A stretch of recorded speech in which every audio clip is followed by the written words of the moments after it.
Bu anlatacağım o işin o kısmı değil. Yani amacı nedir, gaye nedir?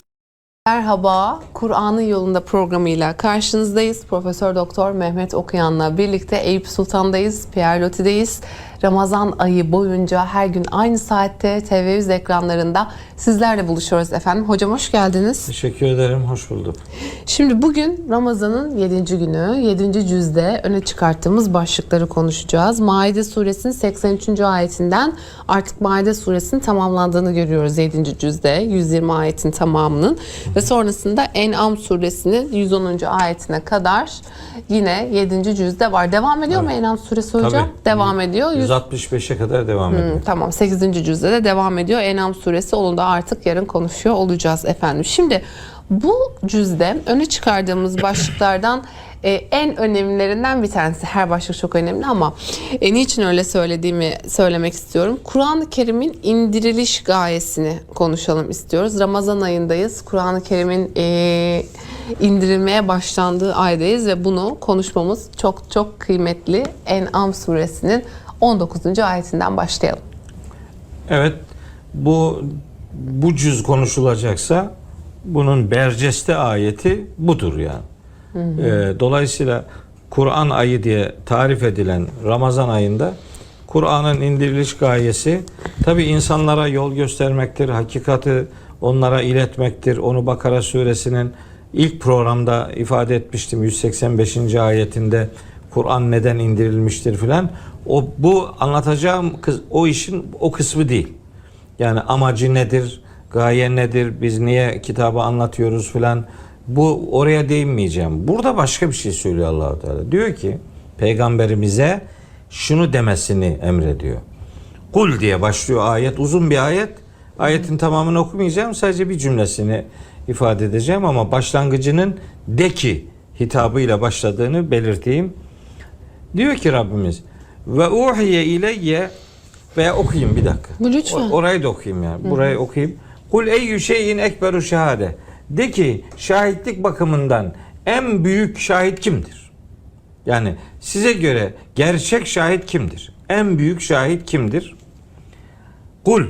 Bunu sorduklarına cevabı da sen ver diyor Allah-u Teala. De ki Allahu şehidun beyni ve beyneküm. Benimle sizin aranızda şahit Allah'tır. Yani en büyük şahit benimle sizin aranızda Allah-u Teala'dır diyor. Cevabı o veriyor. Şimdi bu şahitlik konusu gündeme gelince benim aklıma hemen bir ayet daha geliyor. O ayeti de hatırlatmak istiyorum bu şahitlikle alakalı. Ra'd suresi diye bir sure var Kur'an-ı Kerim'in 13. suresi. Bu surenin 43. ayetinde yani son ayetinde bu şahitlikle alakalı bir beyan var. Hani belki sözü oraya getiremez, onu söyleyemeyiz diye korktuğum için ayetin ilk bölümünü ve bu Ra'd suresi 43. ayeti hatırlatmak istiyorum. Diyor ki ayet-i kerimede Estağfirullah ve yekulüllezine keferu. Kafirler derlermiş ki peygamberimize hitaben leste murselen. Sen peygamber değilsin. Sen elçi değilsin yani. Sen gönderilmiş biri değilsin. Kul de ki bunu sana diyenlere de ki kefa billahi şehiden beyni ve beyneküm. Benim elçi oluşum noktasında benimle sizin aranızda şahit olarak Allah yeter. Yani benim şahidim Allah'tır. Bir Müslüman da bunu diyebilmelidir. Hayatının şahitliğe konu olan her alanında. Şahidim Allah'tır. Benimle sizin aranızda şahit olarak Allah yeter ve bir şahidim daha var demek istiyor Allahu Teala. Peygamberimizden bunu demesini, tebliğ etmesini istiyor. Ve bir de men indehu ilmul kitab. Yanında bu kitabın bilgisi kimde varsa, bu kitabın bilgisine kim sahipse Allah'ın huzurunda peygamberimizin peygamberliğinin şahidi onlar olacaktır. Şunu söylemek istiyorum. Biz ümmet olarak peygamberimizin peygamberliğine iman ederiz. Etmeliyiz. Onu tanımalıyız. Onu tanıtmalıyız. Onu sevmeliyiz. Ona tabi olmalıyız. Onu örnek almalıyız. Elbette bunların hepsi zaten Kur'an'dan referans olan şeyler. Ama bu ümmetin peygamberiyle ilgili en önemli görevlerinden biri onun peygamberliğine şahit olma görevidir. Bak bunu pek söylemezler sağda solda. Peygamberimizin ümmetinden beklediği en önemli beklentilerin içerisinde onun peygamberliğine bu ümmetin şahit olması görevidir. Peki şahit olmak gözlerle görmeyi gerektirir. Bizim Efendimiz Aleyhisselam'ı bedenen görme şansımız yok. Peki nasıl şahit olacağız? Kur'an. Diyor ki Allah-u Teala, bu kitabın bilgisine kim vakıf ise, kim bu kitabı biliyorsa o peygamberin peygamberliğinin şahididir. Bundan daha haysiyetli bir iş olabilir mi? Bundan insanı daha insan yapan, bir Müslümanı bundan daha kıymetli Müslüman yapan daha ne aranır? Eğer bu kitap bilinirse Hz. Muhammed'in peygamberliği anlaşılacak. Onun için böyle uçan kaçan şeyler söylendiğinde bunlara itibar etmemek öğrenilecek. Sizin beyninizi Kur'an inşa etmediği sürece söylenen bütün yalanlara inanırsınız. Allah-u Teala bunun önüne geçmek için demek istiyor ki aslında benim anlayabildiğim Abdullah'ın oğlu Muhammed'in değil, Allah'ın Resulü Resulullah diye nitelendirilen Hz. Muhammed'in doğru tanıtılmasının, doğru tanınabilmesinin bir tane yolu var. O da Allah'ın kitabını açıp Kitabullah'tan o peygamberi tanımaya gayret etmektir. Devam ediyor cümle, diyor ki ve uhiye ileyye hadel Kur'an. Bu Kur'an bana şunun için vahyedildi. Şimdi peygamberimizin Kur'an'la buluşturulmasının gerekçesini söylüyor. Diyor ki bu vahiy, bu Kur'an bana şunun için vahyedildi. Niçin? Li unziraküm bihi, bu kitapla sizi uyarayım diye. Sizi dediği o gün karşısında olan sahabiler, sizi onunla uyarayım diye sahabiler, inananına sahabi diyoruz, öbür müşrikler vesaire kim varsa karşısında onları uyaracak ama mesele onların uyarılmasından ibaret değil. Hani bazıları diyor ki peygamberimiz için o Arapların peygamberidir. Kardeşim yapma, gözünü seveyim. Yani bazı ayetleri referans gösteriyorlar. Anlamıyor ayetin ne demek istediğini. O konudaki bütün ayetleri görmeden bir ayeti cımbızlayarak hüküm çıkarıyor. Mesela Yasin suresinde var. Sen bilirsin 6. ayette diyor ki litunzira kavmen ma unzira abahum. Ataları da uyarılmış bir toplumu uyarman için. Demek ki diyor ataları uyarılmamış veya uyarılmış, ben uyarılmış diyorum. Uyarılmış bir toplumu uyarman için. Yani o kavmi uyarmak için. Sanki peygamberimizin risaleti sadece kavmini uyarmaktan ibaretmiş. Ona bakarsanız Şuara suresi 214. ayette şöyle bir ifade var. Ve enzir aşiretekel akrabin. Sen en yakın akrabanı şey yap, uyar. O zaman onları mı uyaracak? Yani onu mu diyor? En yakınını uyaracak, o kadar. Peki en yakın dediği işte Ümeyye oğulları, Haşim oğulları, onlar. Biraz daha genişletirsen Kureyş kabilesi, kavmi deyince onlar. Peki sonra şöyle ayetler de var. Onlar ne olacak? Bir ayete bakarak bitmiyor ki bu. Mesela Şura suresi var. 42. sure. O surenin 7. ayetinde diyor ki Allah-u Teala ve kezalike evhayna ileyke Kur'anen Arabiyyen. Biz sana bu kitabı Arapça bir Kur'an olarak indirdik ki litunzira ümmel kura ve men havleha. Bu ümmül kura, yani ümmül kura dedi şehirlerin anası. Şehirlerin anasını, yani Mekke'yi ve civarını uyarman için. Bak bu 4. aşama. Önce yakın akraba dedi. Sonra işte kavmi dedi. Sonra işte aşireti dedi. Sonra Mekke dedi. Sonra civarı dedi. Cuma suresinin 2 ve 3. ayetleri de bunu anlatır. Mekke ve sonra gelenleri. Ama bitmiyor ki. Ondan sonra diyor ki Allahu Teala, nerede diyor? Araf suresinin 158. ayetinde diyor 1. Ondan sonra Enbiya suresi 107. ayette diyor 2. Nisa suresi 79'da diyor 3. Ondan sonra Sebe 28'de diyor 4. Yasin suresi 6'da 5. Şura suresi 7'de. Cuma suresi 2-3'te. Hepsinde bir konu genel hatlarıyla anlatılıyor. Bu anlatılan son söylediğim ayetlerin bir kısmında Peygamberimizin peygamberliğinin alanının bütün insanlar olduğunu söylüyor Allahu Teala. Ve erselnake linnâsi rasûlâ. Biz seni bütün insanlara Resul olarak gönderdik diye Nisa suresi 79. ayette geçer. İşte Enbiya 107'de ve mâ erselnâke illâ rahmeten lil âlemin. Biz seni ancak alemlere merhametimizin gereği olarak, sonucu olarak gönderdik. Bütün alemlere gönderildiği ifade ediliyor. Sebe suresinin işte kaçıncı? 28. ayetinde biz seni bütün insanlara ve ma arsalnake illa kaffeten linnâsi beşiren ve neziren, müjdeleyici ve uyarıcı olarak biz seni bütün insanlara gönderdik diyor. Onların hepsinin toplandığı pota ile ilgili bu bizim bugün okuduğumuz ayet belirleyici ayettir. Diyor ki bu Kur'an bana vahyedildi. Niçin?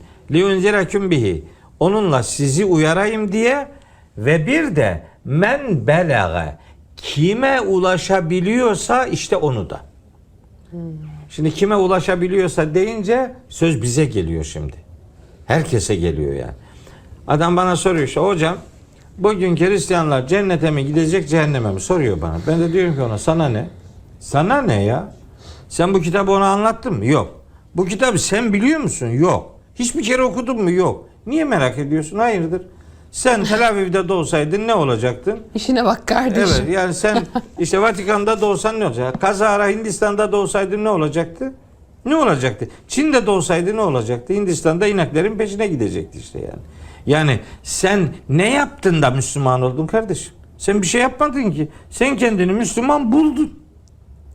Peki hangi hak edişin karşılığıydı bu? Ya da öbürünün ne günahı vardı da orada doğdu beyim? Bakın bizim başka yerlerdekiler cennete mi gidecek, cehenneme mi gidecek? Bak aklı başında bir Müslüman bu soruyu sormaz. Sormasın bunu. Bir Müslüman şunu sorsun. Bu başka taraflardaki insanlara bu kitabı biz ulaştırabildik mi, ulaştıramadık? Biz bu kitabı oralara götürebiliyor muyuz, götüremiyor muyuz?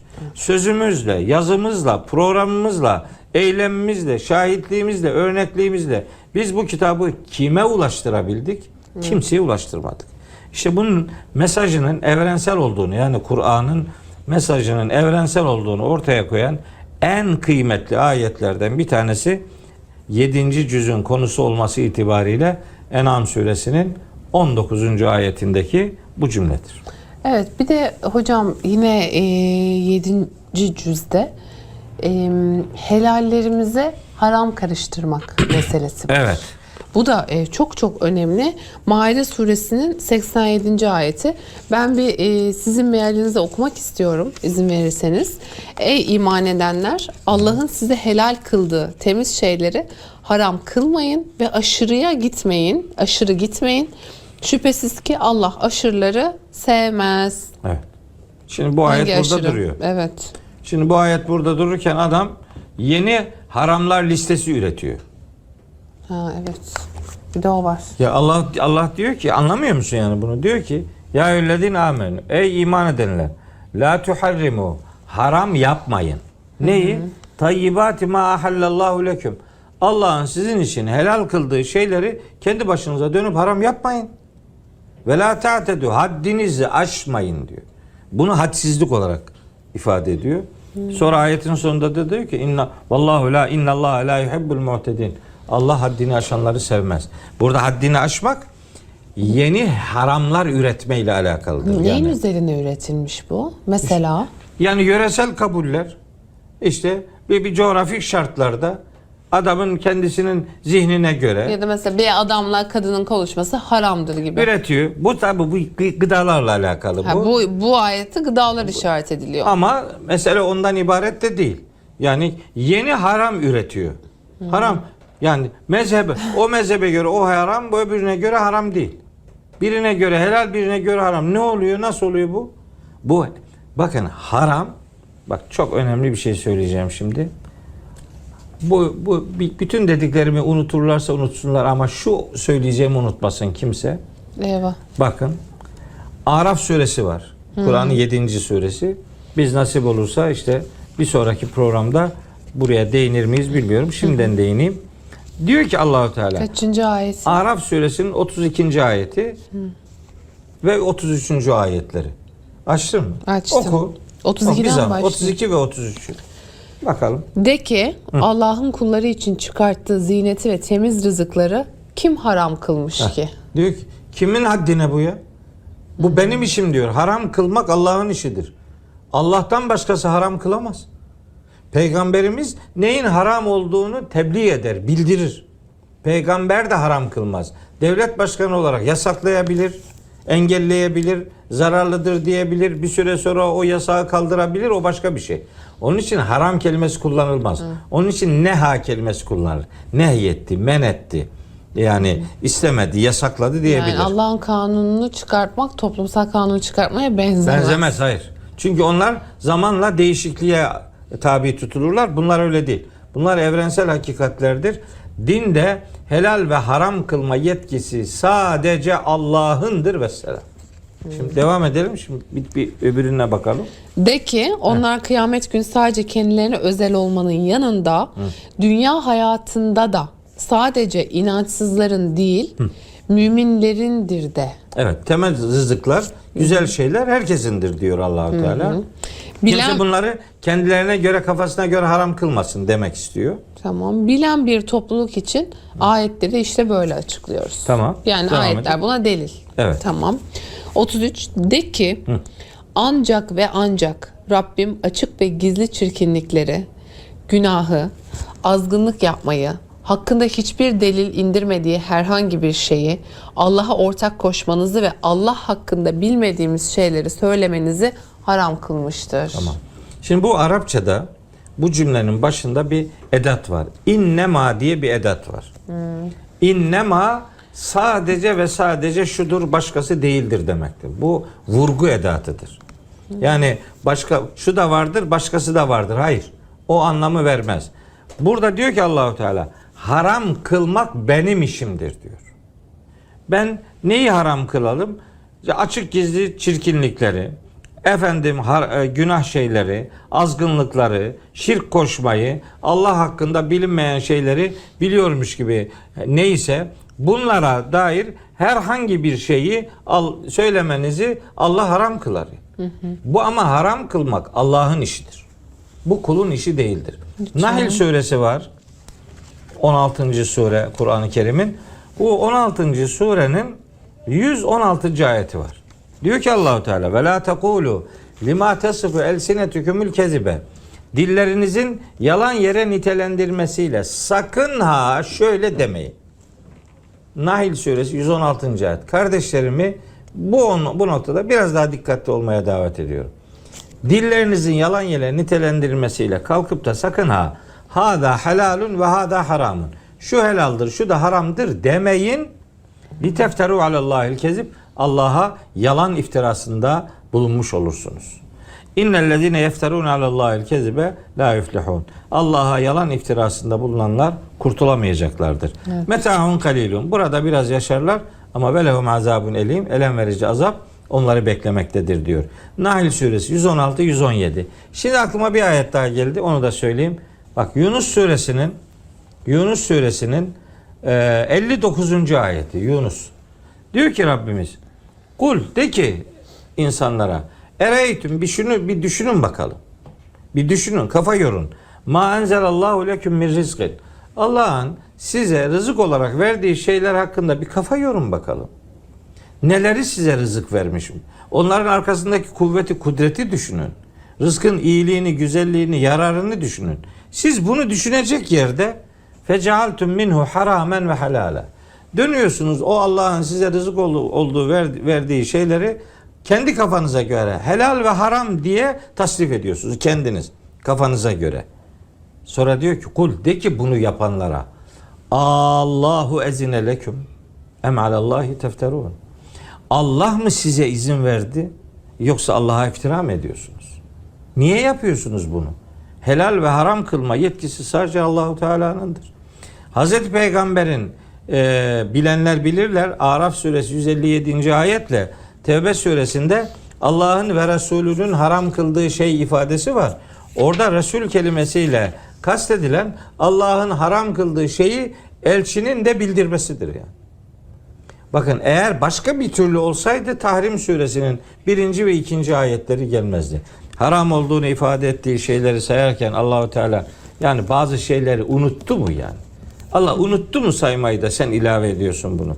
Allah bir şeyi haram olarak zikretmediyse unuttuğundan değil rahmetinden dolayıdır. Haram demediyse karıştırmayacaksın vesselam yani. Pekala hocam, çok önemli bir konuydu. Biraz da geniş gerçekten değerlendirdik. 7. cüzde bizim ön plana çıkardığımız vurgulardan ve konulardan bir tanesi Maide suresinin 116. ayeti. Bu genel olarak hepimizin bildiği çok fazla tartışılan meselelerden bir tanesi. Evet. Deniliyor ki Hz. İsa ölmedi, işte göğe yükseltildi ve tekrar gelecek. Bunun böyle olmadığı, Hz. İsa'nın öldüğüne dair delil olarak gösterilen de bir ayet-i kerime bu. Hem meseleyi sizden bir hatırlayalım, hem de bu ayet nasıl bir cevap veriyor bunu söyleyelim. İslam kültüründe Hz. İsa'nın işte ölmediği, göğe çıkartıldığı, ne bileyim kıyametten önce indirileceği gibi bir takım kabuller böyle çok yaygın bir şekilde dillendirilir. Çeşitli kitaplarda yazılır vesaire.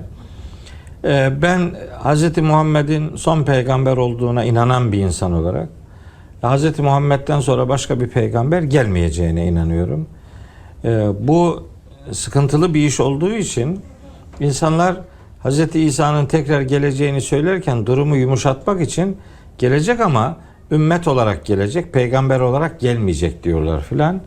O zaman bir peygamber olmanın ötesinde daha nasıl bir büyük şeref bekleyebilir ki peygamberlikten ayrılsın da başka bir şekilde bir daha gelsin? Halbuki bir peygamberler arasında biz ayrım yapmayız diye ayet-i kerime var. Kaldı ki mesela sen ölümlüsün, onlar da ölümlüdür. Senden önce kimseye çok uzun hayat vermedik gibi pek çok ayet-i kerime olmasına rağmen Hz. İsa'yı Allah'ın oğlu zanneden işte Hristiyan algısına neredeyse hizmet edecek şekilde Hz. İsa'nın Allah'ın yanında olduğunu söylemek Kur'an'a aykırı bir beyandır. Hem Ali İmran suresi 55. ayette hem Nisa suresinin 157. ayetinde aslında Hz. İsa'nın öldüğü anlatılır. Anlamak isteyen için o anlatılır. Fakat daha da anlamadıysalar işte bu ayetler işi ortaya koyuyor. Meseleyi uzatmadan kısaca toparlıyorum. Hani bu konu bu kadar kısaca geçiştirilecek bir konu değil. Konuşulacak pek çok ayet var. Ama üzerine bir program yapmıştık yani. Evet. Şimdi diyor ki ve izgalallahu ya İsa ibn Meryem, Allahu Teala mahşerde Hazreti İsa'yı sorgulayacağı enstantaneden bilgi veriyor. Diyor ki hani Allah demişti ki ey Meryem oğlu İsa, hocam gelecek bilgisi mi veriyor? Veriyor tabi. Yani bu sahne aynen gerçekleşecek. Orada gerçekleşecek, evet. Aynen Mahşerde. Mahşerde. Peygamberler de sorgulanacak. Tabi. Yani. Ama onlar cezalandırılmak için değil, onların adını başka şeylerde kullananların deşifre edilmesi ve rezil edilmesi için kullanılacak. Tamam. Ente kulte linnâsi, sen insanlara şöyle mi dedin diyor, diyecek Allahu Teala. İttehizûni ve ümmiye ilâheyni min dûnillah. Allah'ın peşi sıra beni de annemi de iki ilah edinin. Böyle mi dedin? Diyecek. Hazreti İsa diyecek ki kâle subhaneke, seni eksikliklerden tenzih ederim. Senin şanın elbet yücedir. Ma yekûnü li en ekûle mâ leyse li bihak. Benim için uygun, doğru olmayan bir şeyi nasıl söylerim? İn kuntu kultu fakat alimte. Zaten öyle bir şey deseydim sen bunu bilirdin. Ta'lemu ma fi nefsi ve la a'lemu ma fi nefsik. Sen bende olanı bilirsin. Ben senin bildiklerini bilmem. İnneke ente allamul guyub. Gayıpları en iyi bilen sensin. Bu 116. ayet. 117. ayet devam ediyor. Ma kultu lehum. Onlara ben şundan başkasını söylemedim. Neymiş? İlla ma emerteni bihi en yabudullah rabbi ve rabbeküm. Benim de sizin de Rabbiniz olan Allah'a kulluk edin dedim ben onlara. Ve kuntu aleyhim şehiden ma dumtu fihim. Aralarında bulunduğum sürece durumlarına şahit idim. Fakat felemma teveffeyteni, ne zaman ki beni vefat ettirdin, kunte enter rakibe aleyhim. Artık onları gözetleyen sensin. Ve ente ala külli şeyin şehid. Her şeye şahit olan da elbette sensin. İn tuazibum. Şimdi bunlara azap edersen fe innehum ibaduk. Bunlar senin kullarındır. Ve in tağfir lehum. Ama sen onları bağışlarsan fe inneke entel azizül hakim. Aziz olan, hikmet sahibi olan elbette sadece sensin diye cevabı böyle veriyor.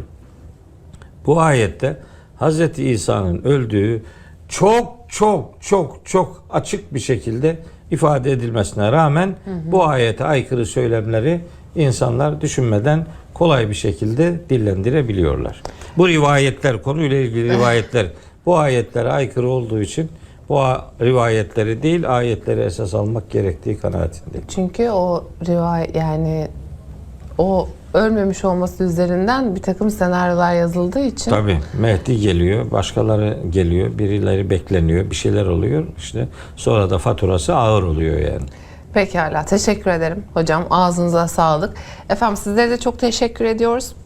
Bugün 7. cüzü konu almıştık. Yarın yine aynı saatte TV100 ekranlarında görüşünceye dek şimdilik hoşça kalın. Hayırlı iftarlar diliyorum.